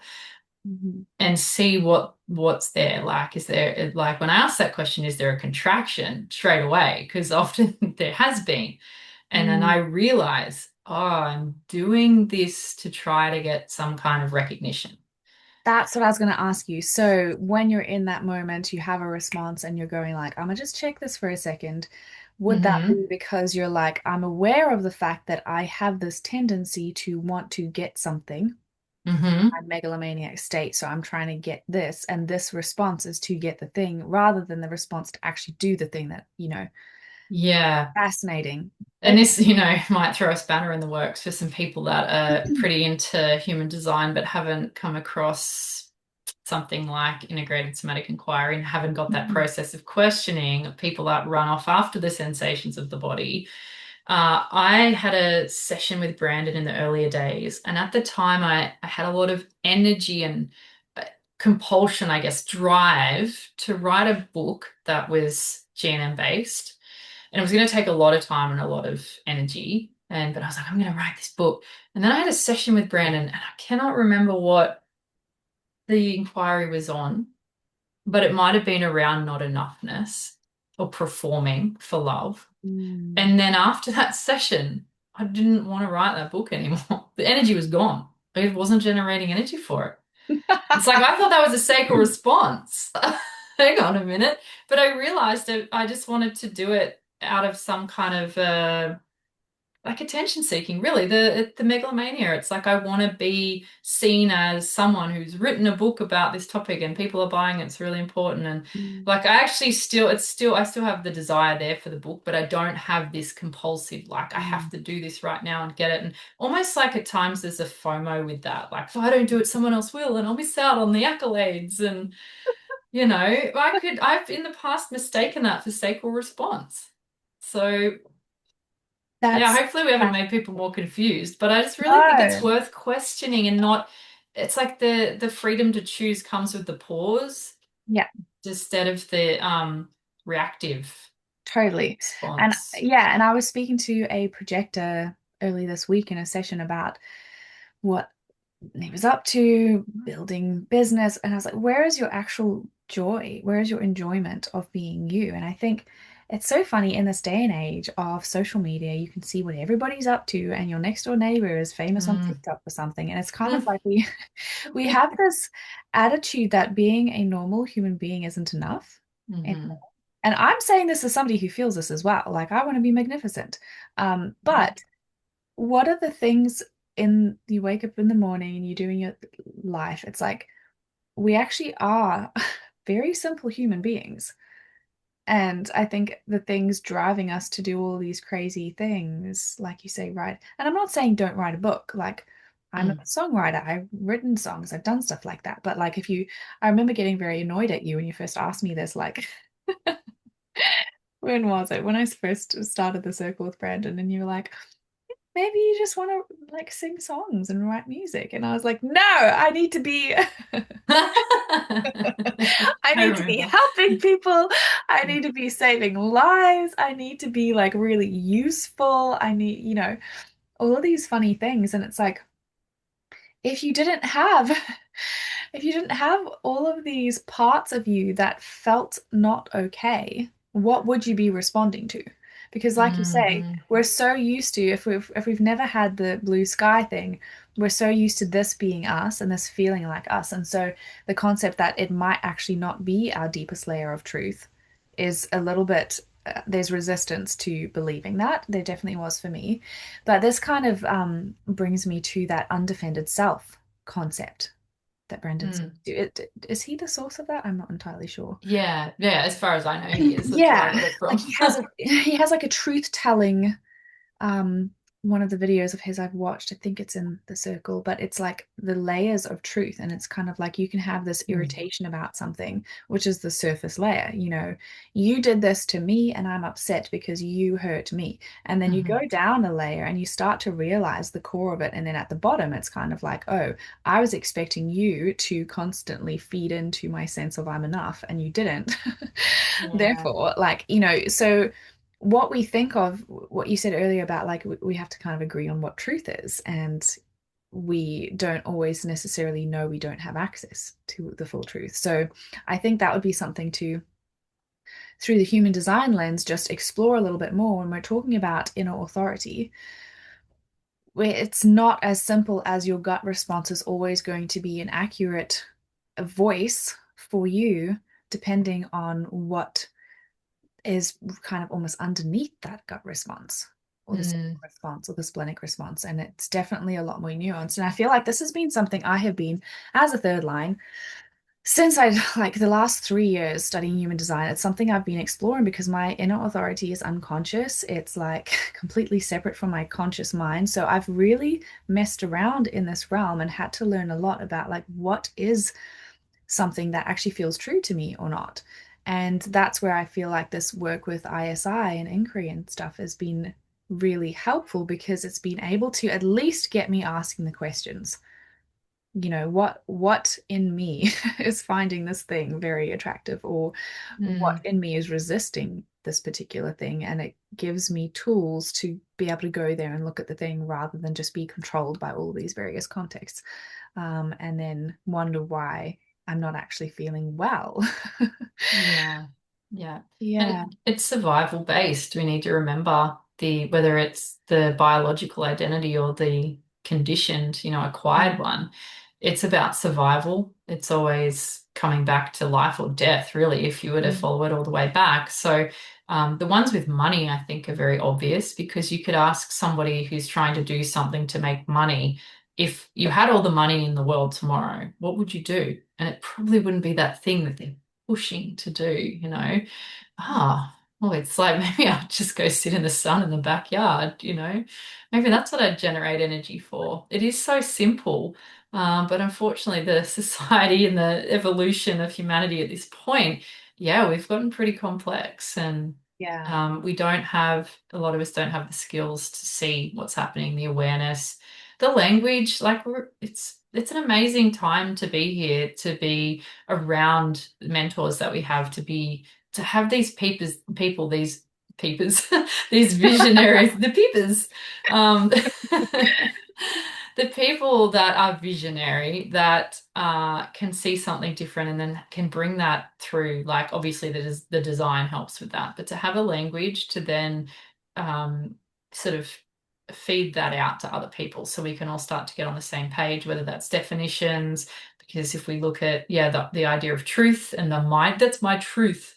Mm, It's like, well, there's relative truth and there's absolute truth, and we need to get on board with definitions because I can justify anything as my truth, but we need an anchor point. Well, biology is one, and that inherent essence, that blue sky is another. And mm. they're really helpful, both of those, to keep us orientated so we're not running off trying to be, I don't know, fairies or something along those Fly, lines. fly a Something weird. constellation. Well, yeah, like something we're definitely not. And yeah, fly is interesting because those people often run off after this essence, trying to be it all the time. Like I'm going to be the lofty spiritual, all is one, love and light all the time. And it's like that's not a grounded place to live from. You're going to get yourself into trouble trying to be that all the time because there's bypassing. There's a sort of a segregation or subjugation of the body, the primal Mm, needs and things. So it's got to all come together. And I think what we've been lacking is language to discuss this and definitions that are on the same page and yeah. tools, practical tools, which is why I love Gamashe, because it's just a really amazing grounded map of how the body is working. And I have not seen it to be incorrect on any level at this point. Like there's nuances, sure, there's misinterpretations, but yeah, there's a lot of again, I think people have perception that they'll say, oh, it doesn't apply to my trauma. And it's just then it's just not quite, I don't know, they haven't quite grasped the concept of the germ layers and the biology and how like just because you maybe think you've dealt with something and you've done all this other trauma work, well, that doesn't affect me anymore. It's like the tissues don't lie. That's the Yeah. tangible part is the tissues, the CT scan, it's not lying. So Mm, totally. And I feel like a lot of people that are, it takes almost, it almost takes this, like the people who've tried everything end up mhm. with The GHK third lines. because it's like, yes, because you get to a point where it's like, I'll now consider this, which I don't want to because, you know, well, for me, it feels like a little bit complex and messy. But for whatever reason, I feel like it's so out of the realm of the conscious awareness of Western people. But I'll consider this framework now because literally everything else has not worked. Um, hmm so, Oh, third lines. We have the biggest falls, don't we? oh We my we gosh. must like I before I really connected with human design, I was so aware that it seemed like I always had to do the stupidest thing to get the answer. I had to get to the most extreme, intense point of suffering before I worked it out. But yeah, that's No, no, thank you for your service, honestly. you too. This is the thing. Third lines, I am starting to love more being a third line as I get more into involved in the process, but it really is the mad scientist of, the profile lines in human design. And if there is something to be discovered in something that has really ticked to third lines, has got them going, they will discover the bottom of the barrel and then they'll probably take the bottom off the barrel and like go underneath there and peel back the bottom layer. Yeah. Because I got to know how it works. But within that, it's such, I love seeing this come online with you because you have this first line of foundational details, and then you have this unconscious body that's just lived through all of the crap. And so when you're drawing from something to teach and to explain and to share and to like your shared anecdotes of stuff that you've experienced are so powerful because you've actually been to the bottom of the barrel, Oh, peeled the yeah. bloody layer off. Uh-huh. The label, yeah. It's not for the faint-hearted though. My gosh. Oh no, it's definitely not. And yeah, I think the hardest part with the third line is still feeling like you've got authority to speak on it. But I'm Yeah. like, no, let me tell you how changing your food is not going to solve your problems. You know that too. Yeah. It's like I've tried it. I've tried it a lot, and then I tried it again, and then I tried it again, and no, like Totally. I mean, that's actually part of Ra, the human design guy, says like if you're a third line and you're not sharing what went wrong, you're doing the world a disservice by Mm. keeping back information that could save a lot of a lot of pain for a lot of people. And I Totally. don't like sharing this a lot of the time because I don't want to talk about all the stuff that I stuffed up because it's so personal. Like it wasn't just things that I know about stuff that doesn't work. It's like I did the thing, screwed it up, and it didn't work. And then I realized why, and I discovered all of this stuff as a result. But like at that point, you know, um, Yep. that was my blood and sweat and tears. So hmm it can be.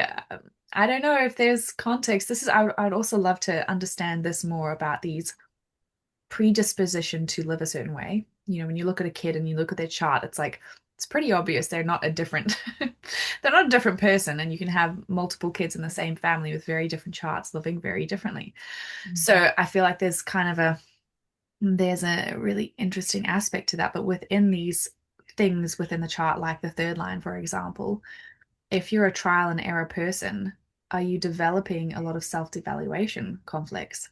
Because Mm. I'm not getting it right. And they seem to be having a really easy time. So I'm really fascinated with these chart aspects that potentially predispose you to certain conflict shocks that maybe also get into the realm of the constellations if you have enough of them. And then you have a lot of third lines who maybe do have that megalomania or, other variations of bits and pieces because I've got to kind of redeem myself and give Yeah. myself some validity because my life experiences have been perceived in a certain way where I don't actually feel very valid, or I don't feel like I'm enough, or I feel like I'm a problem. This has been with the inquiry work that I've done with clients, this has been the third line aspect has come up with multiple, well, all of the third lines I've worked with, because it's a pretty heavy cross to bear to be able to walk with your head held up, Mm, after, especially, yeah, the older you get as a third line, you've got so many experiments, shall we call them, under your belt. hmm. Yes. Yeah. There's definitely correlations I've seen, with defined Mm. centers, with profile lines, and conflicts and constellations. I think there's still, it's not an exact science, but what an experiment or what a study it would be if we could get all of that data and really analyze that. And yeah, I would definitely, like, Alex is the 1-3 manifesting generator as well. And him and I both, me not so much now, but he gets a terrible amount of body pain and tension. He is a chronic self-devaluer, and Yeah, he definitely hasn't embodied the human design knowledge in a way that's serving or practical or aware for him. It's just not what he's gotten into. I mm, remind him because I'm like, you remember, you're a third line. You have yeah, to probably stuff this up so you can work out how it doesn't work, do it better, and then share it. But he never shares yeah, either. So because the self-devaluation stops him from sharing. So yeah, yeah. it's big. It's big. I'm sure that's one very obvious correlation to me. It's, Mm. third lines and self-devaluation and probably megalomania. So yeah, they're there. They're not, doesn't seem like they're 100% of cases, but we don't have the data. It would be Yeah, really cool if someone I wants to know crunch the all of that. scientific experiments. Mm. Yeah, it'd be fascinating to look into that. Mm, yeah, I'll keep collecting. I wonder what flyer might go along with. Maybe six lines or Well, something. somebody spoke about the undefined root. I can't remember who it was, and Mm. being like very ungrounded. And I feel like I can speak to this as a third line with undefined root, because I feel like I've been in those realms of manifestation, where you listen to the subliminals all day long and you do Mhm. all the meditations and you're experiencing your dream life. And also your normal life is just like an absolute shit show. So Yeah. but because those realms feel so good and you keep getting told like that's how you're going to create the change, I Mm. feel like there can be this complete disconnect. And somebody likened that, somebody was correlating that to the undefined root, where it's like you are very disembodied. You're living in this fairyland. There's nothing physical. The root center is such a physical, adrenalized stress pressure Mm. survival almost. You don't have a consistent frequency there. So for you to actually feel in the world can be a little bit naturally spacey. Um, Mm. but yeah, I wonder. Yeah, and again, it's priming, right? Because just to Mm, remind everyone, we have to have the DHS, the yeah, moment, to run the program and to run two conflicts to get the constellations. So we would see the harm focus in the brain. We would have to have yeah. it. But the priming, the design, the conditioning is going to make us more likely to have that. Can you tell us what the conflicts for the flyer Yeah. constellation? And Yeah, can you just basically. explain the flyer a little bit as well? Yeah, so you're looking at double fear. So the conflicts involved in the flying constellation, the scare fright, which I mentioned earlier, and the territorial fear. So two fears in the territory, a male and a female version. You'll have both, and the adaptation is basically to fly above the fear, the conflict. The fear is too much. It's double fear. I'm dissociating, leaving the body. It's a really fun one because there's a lot of different ways that it can express. But you're going to find someone who's maybe a little bit of a space cadet, like you've said, a little disembodied. They have trouble grounding themselves, and the biological sense of this is because the conflicts that they've experienced were too much. It's like Mm. they will actually have an aversion and a lot of difficulty dealing with reality and everyday things. You know, it's protective. It's think of in an extreme sense, it's going to be abuse, torture, and maybe things in war. But yes, sexual abuse. Anything that, you know, you can imagine would create a situation of leaving your body to not be in that. Mm. We might see generally, you'll recognize this in people as obsession with like aliens, like other dimensions. It just things even like tarot cards and astrology and cosmology can come into this space. Flying kites, kids that are obsessed with Star Wars. My son went through a big phase. He was definitely in flying constellations. So again, it's not, I didn't torture him, but he had two territorial conflicts where it's fear-based and he felt like he couldn't sort of be in the body for that. It can happen a Doesn't lot take more. much, hey? It's It just, doesn't really, yeah. unfortunately. It's, you know, and again, the point of life and raising children and whatever is not to not have conflicts. It's to Yeah. have the resilience to move through them and not anchor Mm. them in chronically.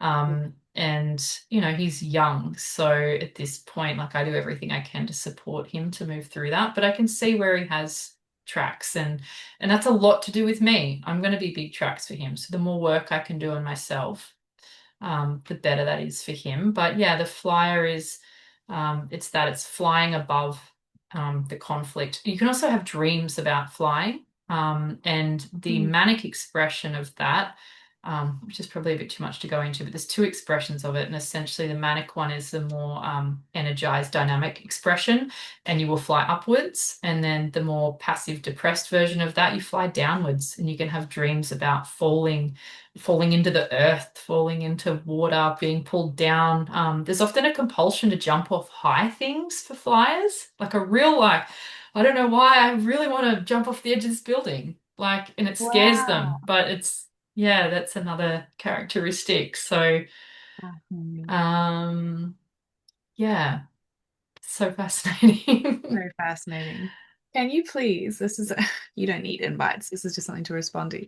Oh, can we please have some sort of constellation course from you at some point? I just love Yeah, the way you teach, and also I feel like I constellations are my favorite part of the GNM because I'm so know, fascinated with that perception layer and then the adaptation that we go out and live. It's I think I'm just really curious about this concept of like who even are we? You know, I there's know. so many layers to a person and there's so much movability. It's like, well, what part is immovable at some point? Because so many layers are just going on in there and it's just I really fun. know. I know that like question in the circle the other day when someone was like, what is actually in our interests and our personality versus conflicts and constellations? And I was like, I don't know. What do you Yeah. think? Like, I actually think most of our personality and interests are driven by conflicts, and that's not bad. It's not a Yeah. thing that we should judge or try to fix. It's like forming the unique woven tapestry of who we are as a human. And yeah, alphas are boring, right? Because they don't have conflicts, they don't have desires, they're not running off after shiny things and butterflies. And they're, you know, we have all of these amazing things in the world, concepts, philosophies, creations, art, music, because people have become conflicted and constellated, you know, and it's Yeah. forced this expression. It's like Ra talking about mutation. I see that as a similar thing. And rave children and like there's a mutation going on in the collective. And I feel like G&M explains that a little bit with constellations. You know, really intense constellations will create quite intense scenarios in people, but it could be what the rave children are, you know, and then they start to use telepathy and, you know, telekinesis and it's kind of going outwards, but still coming from within. So Crazy. that's another whole can of Oh worms to my open gosh. up. Oh my gosh. Um, Yeah. yeah, I don't know if I put you onto telepathy tapes, but No, but I'm interested in that. I know mind Marley was blowing. talking about sending her son to this kids camp where they teach them to see blind. Yeah, and I mean, and that's not, I don't think that's coming from constellations. I do think that we have an innate ability that we could Like tune into extrasensory and type stuff. cultivate. Yeah. yeah, to do that kind of thing. And kids are more likely to be able to access that because they don't have the conditioning that says they can't do that, like Yeah. telepathy, like reading, yeah, blindfolded and playing catch with a ball blindfolded and being able to feel the energy or see it in a way that's not with their eyes. But the Yeah. telepathy tapes is a podcast where a woman goes around and meets all of these so-called autistic, on the spectrum children who Mm. have extrasensory abilities, telepathy, and they meet in the ether, in on this place called the Hill Wow. and talk to each other. And they were able to do all of these experiments with these kids to prove that's what they're doing. Like that mum's Wow. over there reading a book or has a page with pictures and they'll say what it is. And they're non-verbal, a lot of them, so they'll type. They have to type out on a keyboard or Wow. touch letters, which can take time, but it's mind blowing. And you just think these, like, to me, I was like, these are the rave kids starting to come in. Right, kids. That's literally what Ra talks about. Like they're not gonna be like us. But there's people that have seen this, like the lady that's created the documentary. There's actually a documentary coming out, but her podcast, what's her name? Oh gosh, can't think of it. She's also working with a PhD, like a professor her name's Diane Hennessy Powell, I think. She's been working with these kids for ages. There's a lot of the so-called savant syndrome with these children as Mm. well, where they're like, they just know how to play some phenomenal piece on the piano and they've never been taught, or they can read languages that they've never been taught, or like all of that kind of stuff going on. Like they're pulling from the ether. They've got this information. They can just bring that in. So My megalomania is so jealous right now. I know, me too. They're just trying to download this. How do you do Yeah. that? I want these superpowers. No, but it makes me think of a book that I've read recently. The word for world is forest by Ursula. Where is it? K. Le Guin. Anyway, she speaks about a tribe that uses dreams, and they interweave dreams, and like the dreams kind of lead them in the life. Anyway, she didn't know anything about this Malaysian culture that actually did the same thing. And it's almost this aspect of like you can tap into the big conscious sphere and draw from Mm, it without even realizing that it is something that actually exists. Like there's so much more out there than mm. what the small, yeah, the small awareness is a lot of the time. Yeah, yeah. And going back to like flying constellation, people that have that often have like psychic medium abilities. So it's Mm. not that obsession Franklin or had sort of that, didn't he? flying out. Yeah, it's not real. It's like it's real. It's actually opening their brain up to something else. Again, unmapped by Mm. Givenchy, but it's showing us there's something there. Yeah, Brandon was in that. I don't know, he might have had like postmortal as well and would channel energies. And if you look at him, you can find, I think they're still there on YouTube, his old videos when he's not even the same person. He does not look like the same man. He doesn't sound like the same man. And yeah, I asked him about it when I first came across him, and he said it's like he just lost the compulsion to do that. He feels like he could probably still connect and channel, but it's just no desire for him to do that. And I think he still does, but it's different, because he Yeah. says some amazing things, but it's not like he's not in this persona of like he would wear the clothing you'd expect someone that channels to wear, maybe like mala beads or something, And he said at the time Bali. he didn't have any hair. Like he literally didn't have a lot of hair, but he also wanted to remove all the hair. Like he was just sort of much more in a feminine state. Just Um, different man, like, and again, that has been a huge journey for him that informs what he does now. So he yeah. wouldn't take that back. But Mm. yeah, it's just so phenomenal how much we can change and how much we can, like, who even am I? Yeah, this new identity, and also the freedom to choose that Mm. when we're aware. It's yeah, it really the blue sky is wild. Yeah. I still Yeah. feel like I'm disorientated. So I've been working in the inquiry world, I guess, since June now. And I still feel a little bit disorientated because I'm Yeah. like, wow, there's just a lot that I didn't even realize was possible to deconstruct or to look at or to, take out of my brain and go like, is that actually you, Emma? Like, have a think about that for a minute. Yeah. It's an interesting disorientation. There's But been a lot I've seen now. I don't know how many people in the circle hit a point where they go, but like, what even is reality and me? And if this is all context, what's, like yeah. I'm almost like the dark night of the soul on that, where I'm like, this is Yeah. destabilizing. But then, I think you get on the other side of that and you go, wow, well, like, how much freedom do I actually have to choose here now on a level? Totally. And how Yeah. much does a lot of it matter? Like, I love how you speak to this of like, we're all constellated and it's actually no Mhm. big deal. And maybe enjoy yourself if you're there in the flyer. Like, it doesn't Absolutely. it doesn't have to. I think I had, a big context around there's something wrong with me. And I've got to make sure I figure it out and sort it out because, Mhm. something bad will happen. But when we can see these things as kind of not even something wrong, it's like actually my body's doing exactly what it Yeah. needs to do in response to life. And like there's no wrongness about that. Um, I guess life gets very interesting and Yeah. there's just a lot of curiosity as to like how does all this work and how interesting how it does work and like yeah. Yeah.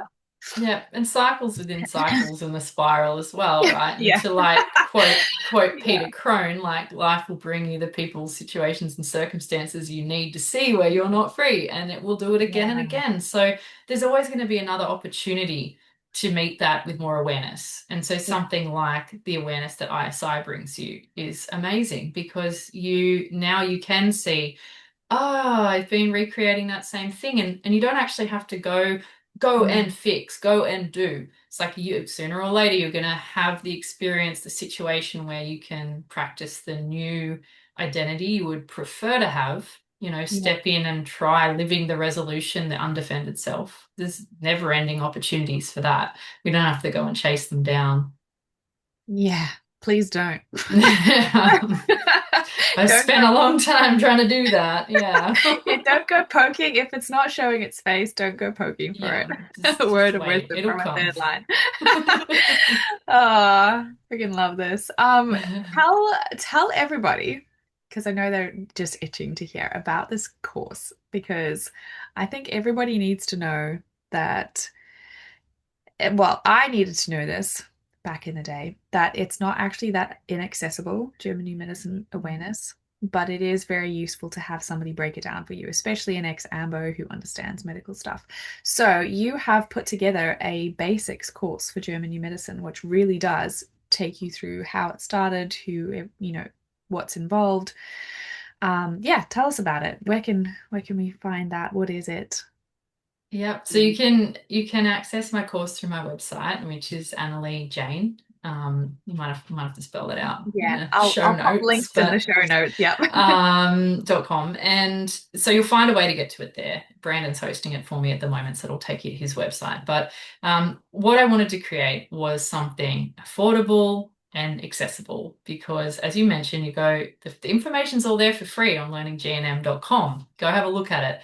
The Mhm. website is not that user friendly. Don't do it on a phone. Do it on the PC or the desktop. It's formatted better for that. But it's not it's not in small digestible chunks. So I did fine with it because I'd come from a background, like I picked it up, I could read the language, it was not a problem. But a lot of people, just like you, looked at it and went, oh, gosh, like, no. So the other courses available, as far as I've seen, they're a lot more extensive, they're a lot more expensive, they're bigger investments. I wanted to create something that, like, at this point in time, it's $77 US. So about 100 Australian, and you could do it in a couple of days easy. It starts with Dr. Harmer's story, his timeline, his journey, how he found it. It goes into embryology because I think that's one thing people are daunted by. But again, it's not that hard. When you understand the embryology, it's the science of how we became the human from the single cell to the human. I've broken that down as simply as I can, explaining the germ layers so that you can go into the five biological laws, because German New Medicine has five biological laws. And then I go through each one. So, a module for each one, linking all that with the embryology so you can see how it works. We didn't touch on the laws, but they're like they're the thing I feel like people don't really ground. Especially if you go to learning GNM and you want to start searching symptoms, it's like it's overwhelming. But understanding the laws, they're called laws for a reason because, again, like we said in the beginning, Dr. Harmer made sure they applied to every single patient he'd ever documented, and they did without fail. So you can find those laws on learninggnm.com, or you can purchase my course, and I've got a module for each one that's, maybe max video length is 30 minutes, but each one has a worksheet, which is really just fill the gaps in words so you can just sort of solidify it as you I go love along. those It's really worksheets because I was like, simple. oh, now my brain actually has that in there rather than Yeah, just it's like watching. fill in the gap, the word from the presentation so that you've just got that extra touch point. You're not just looking at it and listening to it, you're writing it down, which will help you to retain it much more. And then there is glossary of the terms like DHS and conflict shock and which is DHS, conflict load, conflict activity, PCL, all of that. So you just sort of know what we're talking about. And I even recently uploaded a basic medical terminology. People that really want to nerd out because that is relevant. It does come up, just medical terms, so you can see what they actually mean in layman's terms. Mm. Yeah, so that course is available. I want to create more. It doesn't touch on constellations. There's a lot of constellations. They exist in every brain region, so there is a lot of them. Andy Locke has an amazing course if you're more advanced and you want to dive in. I fully recommend that one. Otherwise, I did a presentation that touched on some of them, the more fun temporal lobe ones, like we mentioned, flyer and maturity stop, which is another component of that we won't go into now. I just did a presentation on that in Martine DeLuna's community, and I felt inspired after that. I was like, oh, maybe I need to create a mini course that, yeah, I don't know, everyone loves constellations because they can find themselves in there. And for me, it felt like so much compassion came in for the behaviors I'd judged in the past. I was like, Right. I see what was driving that now. And just understood. I'm like, oh, that wasn't because I was evil, or bad. It was because I had an active conflict and I thought my life was at stake, essentially. I thought this would be a good strategy to get something that I think I have to get externally. So, Mm. yeah, I'll put that on the to-do list. Thank Constellations you. basics course. Don't Um, know.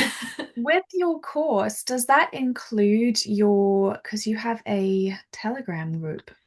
It does at the Right. moment. It may not continue to do that. Okay. I'm rejigging a few things because Brandon has a pretty exciting thing coming out next year that I'll be a part of. A couple of things. One is called BioSchool, and it will be like a community on Telegram that I'll be helping to run and also doing calls within. So it's like I'm not sure if I can manage two. I might Mm. integrate one into the other. I'm not sure. But currently, if you were to go and buy the ground floor mini course in the next few weeks or even month, you would get access to my Telegram community, which has just one call a month at this point in time. It's mainly for sort of basic questions and anything of interest. But there's some epic people in there and always good discussion. You can ask questions. Oh, it's such an invaluable resource. I know I've been missing in there for a while because I've been busy, but like Mhm. the I don't think if you're like me and you've been in the realms trying to self-study for such a long time, to have access to someone that you can go like, hey, okay, this is going on. I'm not entirely clear. Point me in the right direction. That that access to somebody who has such a deep awareness of this stuff is phenomenal, as well as the whole, seeing what other people are talking about in the group of like, oh, that's interesting. I didn't see how that was linked, or, that Mhm. type of learning is so invaluable. The course is one thing, but to have a community where you can kind of like figure out a lot of the stuff in real time of what's going on with your own personal symptoms is, yeah, it's really phenomenal. Mm. So, Mm. That's the best way to learn, I think, for mm, GNM is to yeah. hear to see and hear the practical stories and how the Mm, adaptations playing out, how the person had the conflict and how they resolved it. And that's mhm. why, podcasts like Freya Kellett and German New Medicine Yeah. Stories is so invaluable because you're hearing real life people talking about the conflicts and it makes sense. So yeah, Mm, learning about it in a community is amazing. So mm. yeah, I'm providing that at the moment.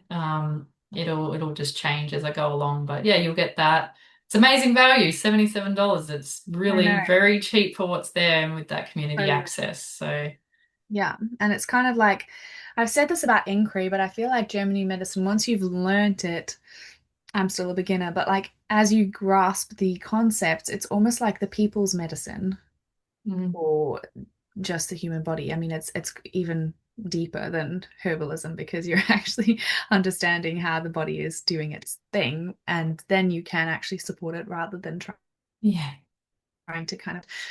But I really feel like this awareness is the people's medicine because you don't, yeah, you might need a doctor from a car crash, sure, but like you have so much power back in your own court where you can work with your body, not against it, just from being aware of what's actually going on and what, the systems that are at play. So very passionate about people being, yeah, Mm. awareness, and it's not that inaccessible, you guys. It's Promise really you. not. It's a paradigm shift for life. There's no going Yeah. back. And you realize that you can do less, not more, Yeah. which is fantastic, which is why I was always passionate about getting it to families and mothers and children Yeah. and just so you Yeah. don't have to go running off to find all the alternative remedies for this illness, which is actually the resolution, and you don't need to Yeah. do anything. So, with kids, especially, right? I mean, a lot of Yeah. adults have chronic things, and we need to look a little deeper. But we still generally don't need to be applying external substances to fix anything. So, Yeah. Oh, but playing with external substances is a fun game. yes, It's a definitely. coffee and sugar and there's so much that I want to talk to you about, but we'll stop here because it's been Yeah. 2 hours and you're probably completely pooped. So thank Yeah, you. that freak will Oh. start coming out soon. We'll be going from the genius side of the scale to I'm kind freaky. of hanging out for that, not gonna lie, but oh my gosh. Yeah. Thank you so much for your time and for just spending a couple of hours chatting about all of this stuff. It's really amazing. And I hope this is really helpful to people Mm. listening. Oh, my pleasure. I knew it would be fun. Thank you. Yay. Well, I am going to stop recording and then